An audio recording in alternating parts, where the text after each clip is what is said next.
like it at all. I mean, I liked our start. I mean, obviously we're a team that lacks a tremendous amount of confidence right now. I thought the first goal would have been real important to us tonight.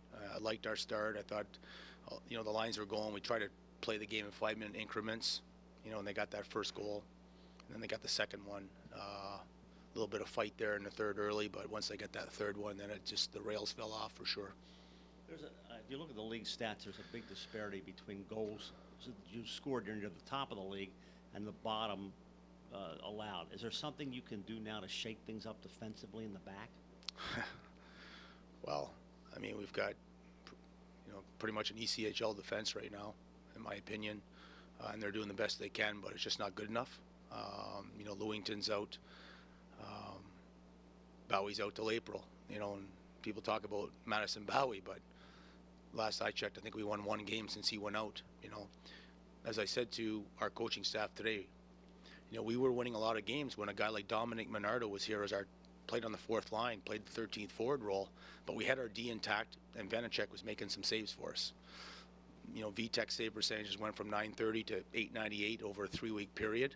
Joey Canales has had his struggles this year, and our defense has fallen apart. We didn't have Williams tonight, who's on bereavement leave. Bowie's out till April, and Lewington was out. So when it comes to that, we're doing the best we can. But in saying that, the more responsibility has to be placed on our forwards. So, and it's just not good enough. Obviously, you mentioned that the defense is pretty banged up. Are you seeing issues in front of the net?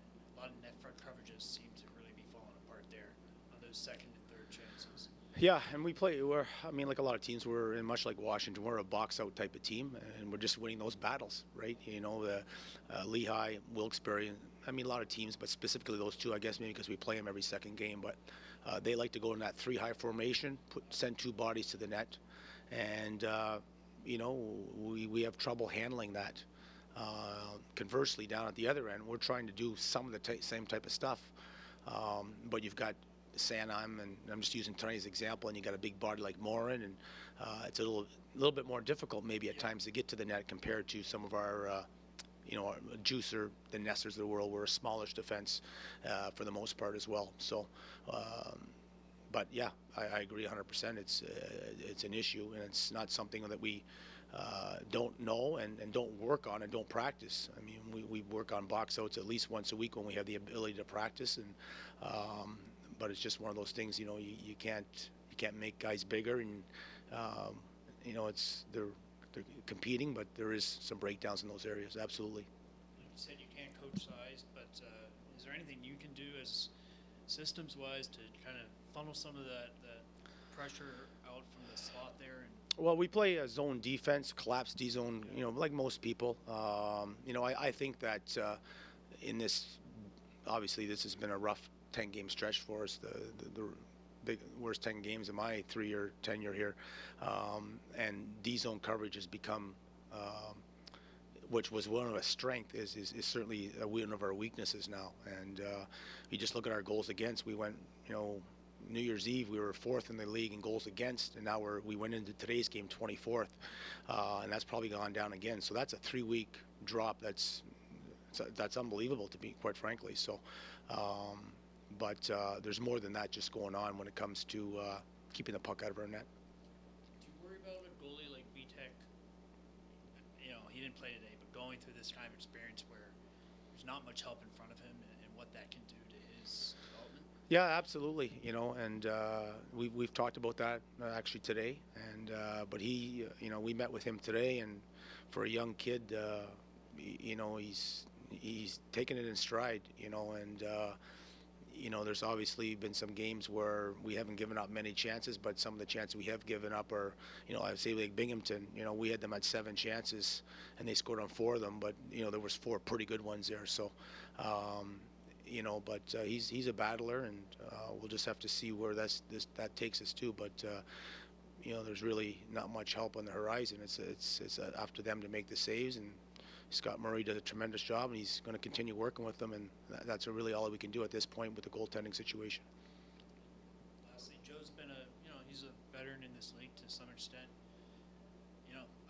How does he get back to where he was? Yeah, and that's a great question. I only seen him play twice last year, and it was against us, and he played well, and obviously he's had it's been a tough first 41 games or whatever his starts were, but he's battling, but when it comes to his play and his numbers, I mean, I don't have an answer there, but somehow he's going to have to get better because. We need some key stops, and it's sometimes it's not so much how many goals are going in, it's when the goals are going in, and I think about tonight, I didn't like how we played, so I'm not going to justify our team game tonight, but Lyon makes that, I thought Lehigh was a little bit sleepy to start, and I thought we had some legs. And he makes that save on Christian Thomas from Verona early. That's to me a key save in the game. At 2-0, he makes a really key save on Galiev, and then Liam O'Brien from Verona. Those are three, to me, those are game-changing saves where it could have been 1-0 us, or it could have been maybe 2-1, and then it's a hockey game. So that's what we need to see a little bit more of is not so much, if it's 4 goals, we're fourth in the league in goals for. So we've had the ability to score goals. Maybe not the last 2 nights, but we're still fourth in the league. To me, that's pretty good when it comes to scoring goals. But again, we need some saves at some key moments of the game to keep us in it or keep the lead. And unfortunately, that hasn't been happening for us for a long stretch of time. And consequently, that's why we're, 4th or 5th in the division now. What's the level of frustration in the room, and how do you stay positive? Yeah, it's gotten to it's hit its high point a little bit last night. But it's certainly hit its high point today, I would say, over the last 3 weeks. This is, this group, and then there's, a number of returning players from last year's team have not experienced this here. Last year we had, some moments, but for the most part, we were able to, if we lost 1 or 2, we were able to snap right back on it. And now all of a sudden, we come out of that break and get 5 of 6 points, and we lose to Providence, and it's been a downhill spiral from there. Now, as I said to the guys, along that way, there's 3 or 4 hockey games we should have won there, but we didn't win them.